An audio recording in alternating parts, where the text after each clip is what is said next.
Shalom, bonjour peuple de Dieu, comment ça va ce matin?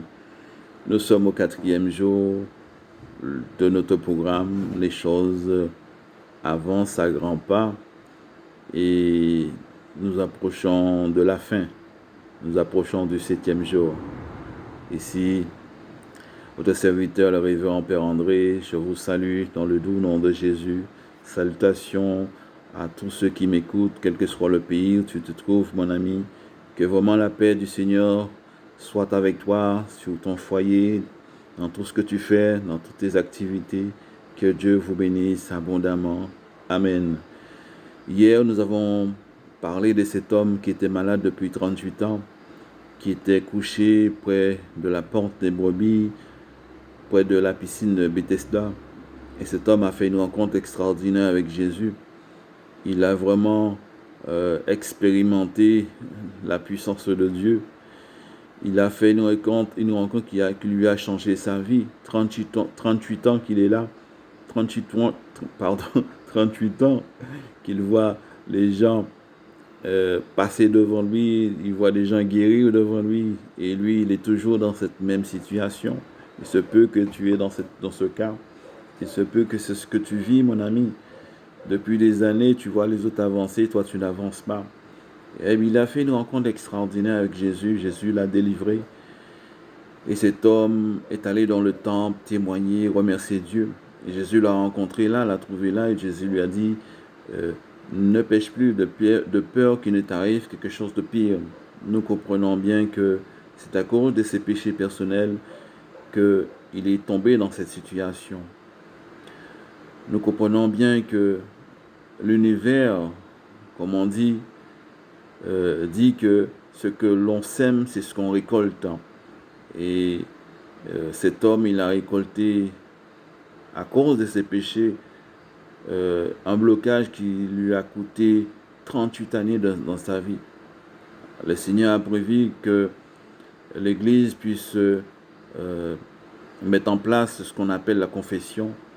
Il est conseillé, il est vivement conseillé, vraiment, mes amis, de pouvoir toujours participer à cela afin de pouvoir vous décharger de vos péchés, afin que le Seigneur puisse vous refortifier.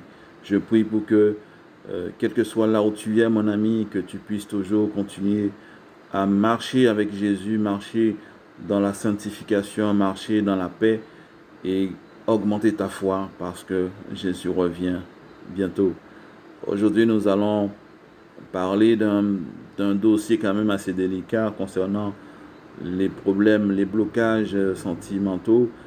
Beaucoup de chrétiens sont dans des situations où les choses n'avancent pas.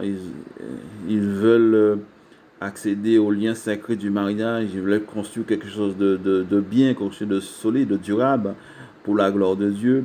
Ils veulent mettre leur vie en conformité, mais beaucoup se retrouvent dans des situations ambiguës ou bien soit ils ne trouvent pas la bonne personne, ou bien soit ils trouvent une personne, mais c'est catastrophique. Alors, dans ce cas, il y a sûrement un blocage quelque part qui fait que vous n'arrivez pas à accéder à votre désir le plus sincère d'entrer dans les liens sacrés du mariage. Et c'est ce que nous allons essayer de comprendre pourquoi il y a tant de blocages, que peut-on faire, et vraiment que la main du Seigneur soit avec nous ce matin. Je prie que le Saint-Esprit nous éclaire en toutes choses. Amen. Alors sans plus tarder, lisons ensemble l'évangile du jour, Saint Matthieu chapitre 19, les versets 1 à 12. Lisons ensemble. Lorsque Jésus eut achevé ses discours, il quitta la Galilée et alla dans le territoire de la Judée, au-delà du Jourdain. Une grande foule le suivit et là il guérit les malades. Les pharisiens l'abordèrent et dirent pour l'éprouver: est-il permis à un homme de répudier sa femme pour un motif quelconque? Il répondit: n'avez-vous pas lu que le Créateur au commencement fit l'homme et la femme, et qu'il dit: c'est pourquoi L'homme quittera son père et sa mère et s'attachera à sa femme, et les deux deviendront une seule chair. Ainsi, ils ne sont plus deux, mais ils sont une seule chair. Que l'homme donc ne sépare pas ce que Dieu a joint. Pourquoi donc, lui dirent-ils, Moïse a-t-il prescrit de donner à la femme une lettre de divorce et de la répudier? Il leur répondit, c'est à cause de la dureté de votre cœur que Moïse vous a permis de répudier vos femmes. Au commencement, il n'en était pas ainsi. Mais je vous le dis que celui qui répudie sa femme, sauf pour infidélité, et qui en épouse une autre, commet un adultère. Ses disciples lui dirent, si telle est la condition de l'homme à l'égard de la femme, il n'est pas avantageux de se marier.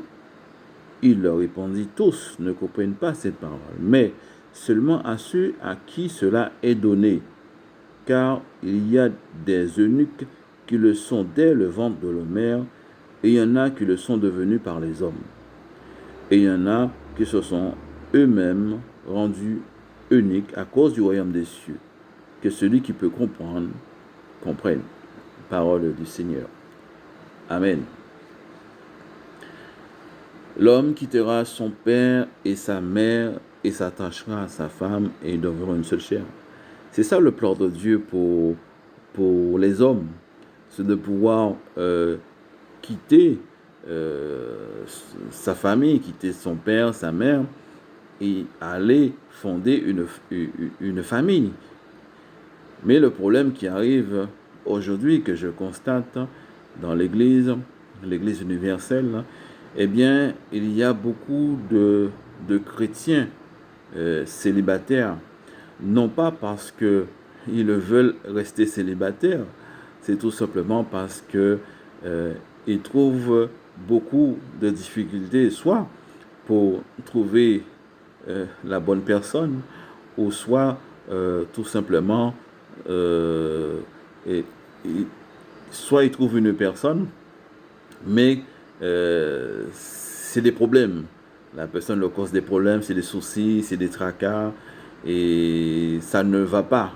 Alors, si dans ce cas, vous vous trouvez dans cette situation où les choses sont bloquées, soit vous fréquentez une personne et que vous demandez à cette personne, vous sollicitez cette personne à vraiment, par votre amour, un engagement plus profond devant Dieu, que cette personne refuse toujours. Sachez que il y a quand même un petit blocage quelque part qu'il va falloir demander à Dieu de vous aider à éclairer. Dans la majorité des cas où on voit beaucoup de personnes qui n'arrivent pas à accéder au mariage, ça peut être des sorts, des blocages qui ont été faits par exemple par des ex-copains, des ex-copines. Par vengeance, eh bien, ils peuvent voir des féticheurs pour vous jeter des sorts pour que vous puissiez toujours rester célibataire. Et vous cherchez à droite et à gauche, mais vous ne voyez personne qui vous convient, ou bien personne ne vous remarque. Peut-être que vous êtes une belle femme, un homme bien, mais on ne vous voit pas, vous êtes pratiquement dans les ténèbres. Et cela existe aussi. Il y a des blocages qui sont là à cause des liens ancestraux dans la famille. Il y a des familles comme ça. Eh bien, ça peut être les filles il n'y a que des filles célibataires. Elles n'arrivent pas à se marier. Ou des hommes qui sont célibataires parce qu'il y a dans cette famille, il y a eu quelque chose qui a été fait dans le spirituel qui fait que il y a ce lien qui est là qui empêche que cette famille puisse vraiment accéder vraiment au mariage. Il y a aussi des problèmes dans le passé. Il y a beaucoup de personnes qui ont vécu des traumatismes dans le passé, dans leur enfance, qui fait que il y a un rejet, soit un rejet d'homme, soit un rejet de femme. Il y a aussi, comme j'ai dit aussi tout à l'heure, beaucoup de déceptions amoureuses. Si vous avez passé beaucoup de, de flirt, hein, par exemple, et vous êtes peut-être donné sincèrement dans votre démarche, dans votre amour, et à chaque fois c'est toujours, comme on dit, on vous largue, eh bien, un moment venu, tôt ou tard, vous vous renfermez sur vous-même, et ça crée un blocage que vous n'arrivez pas à vous en sortir dans cela. Dans ce cas, il va falloir vraiment prier sincèrement, vraiment demander à Dieu de vous aider pour pouvoir sortir de cette situation. Dans le plan de Dieu, Jésus nous le rappelle, nous dit que au commencement, il dit que au commencement, euh, euh, Dieu a créé l'homme et la femme pour que ils puissent être ensemble. L'homme était tout seul et Dieu a dit, il n'est pas bon que l'homme soit seul. Je vais lui faire une aide qui lui était semblable. Une personne qui lui ressemble, une personne qui va l'aider dans sa démarche. Donc si vous êtes dans cette optique de vouloir créer une famille pour vraiment fonder, avoir des enfants, avoir une vie, le bonheur, sachez que aussi il y a un ennemi qui est là, qui n'aime pas la famille, c'est Satan le diable. Il va essayer par toutes les manières, par toutes les tactiques de pouvoir vous déstabiliser. Et beaucoup de personnes restent bloquées comme ça et n'arrivent pas à accéder au mariage parce que l'ennemi a pris possession vraiment de sa destinée. Alors il va falloir réclamer sa destinée à Dieu, réclamer vraiment sa bénédiction. Mon ami, tu n'es pas né pour échouer, tu es né pour glorifier le Seigneur, tu es né pour avancer. En tant que chrétien, tu dois vraiment entrer dans cette bénédiction puisque c'est le plan de Dieu. L'homme quittera son père et sa mère et s'attachera à sa femme et devront une seule chair. Si tu es dans cette situation, eh bien, le temps est venu pour toi, mon ami, de prier le Seigneur pour cela. De voir que le Seigneur te guide vers la bonne personne. Ne te précipite pas, ne te jette pas sur le premier venu. Sache que le temps est en ta faveur. La prière, vraiment la prière de la foi est claire. Lorsque vous avez des doutes sur telle ou telle personne, vous devez entrer en prière, demander au Seigneur de vous éclairer sur telle ou telle personne. Si ce n'est pas la bonne personne, ne vous engagez pas dans une relation comme ça, puisque ce sera un échec et ça va accumuler des échecs. Et vous allez rester dans cette situation et les années vont passer. Et quand les années passent, après, vous n'avez plus envie de créer quoi que ce soit sous ce plan. Et vous devenez un eunuque, vous devenez célibataire toute votre vie. Et ce n'était pas ce que vous souhaitez. En tout cas, je prie pour que le Seigneur puisse vous bénir aujourd'hui, que le Seigneur puisse vous éclairer et que vous puissiez voir la vie autrement. Il y a de bonnes personnes sur terre. Ne pensez pas qu'il y a que des tocards. Ne pensez pas qu'il y a que des bons à rien. Ce n'est pas parce que vous avez été déçu par telle ou telle personne, déçu par un homme, déçu par une femme, vous pensez que tous les hommes, toutes les femmes sont mauvais. Et ce n'est pas comme cela. Laissez le Seigneur vous guider vers les bonnes personnes. Ne vous précipitez pas. Nous sommes dans le temps de Dieu. C'est le temps de révélation, le temps de faire les choses comme le Seigneur le demande. Et je prie ce matin que vous soyez bénis au nom du Père et du Fils et du Saint-Esprit. Amen. Que Dieu vous bénisse et que vous puissiez passer une très bonne journée. Amen.